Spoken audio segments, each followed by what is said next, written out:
তো ভাই, এই পৃথিবীতে অনেক রকম খেলা রয়েছে, তার মাঝে একটি খেলা যার নাম ক্রিকেট খেলা। সেই ক্রিকেট খেলাতে আমাদের ইন্ডিয়া একদম টপিক লেভেলে রয়েছে। আর সেই টপিক লেভেলে থাকার কারণে আমাদের পাশে একটি ছোট্ট করে দেশ রয়েছে, কলা গাছ সাপোর্টার দেশ বাংলাদেশ। যখনই আমাদের ইন্ডিয়া অন্য কোনো দেশের সঙ্গে খেলে তখন মনে হয় তাদের একদম পুরো ফেটে দরজা লেগে থাকে সব সময়ের জন্য। আমাদের ইন্ডিয়া যখনই অন্য কোনো দেশের সঙ্গে খেলবে তখনই মনে হয় যে তাদের সব সময় চুলকোতে থাকে, সব সময় সুরসুর করতে থাকে।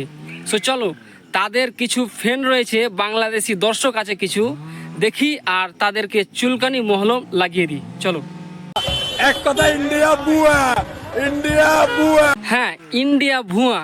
আর আমাদের ইন্ডিয়ার ব্যাটসম্যানরা যখন তোদের বাংলাদেশি বোলিংদের এমনভাবে প্রাধান্য দিচ্ছিল যে তোদের বোলিংদের পিছন দিক দিয়ে বের হয়ে যাচ্ছিল ধোঁয়া।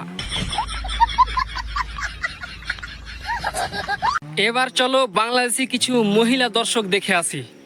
ভারতের বিপক্ষে যদি কলা গাছে খেলে আমরা সেই কলা গাছের সাপোর্টার হবো, কিন্তু ভারতের সাপোর্টার হবো না। হ্যাঁ দিদি, ইন্ডিয়া যদি কলা গাছের সাথে খেলে তো কলা গাছের সাপোর্টার হবে, কিন্তু ইন্ডিয়ার সাপোর্টার হবে না, কারণ কলার সাথে খেলে খেলে দিদির অভ্যেস আছে।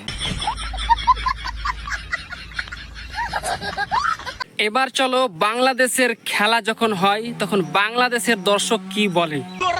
নেদারল্যান্ডের মতো একটা দলের কাছে এইভাবে হারে, আমরা আশা নিয়ে দেশ থেকে আসি। কিসের বাচ্চা? ও আর বলতে হবে না, আমরা বুঝে নিয়েছি।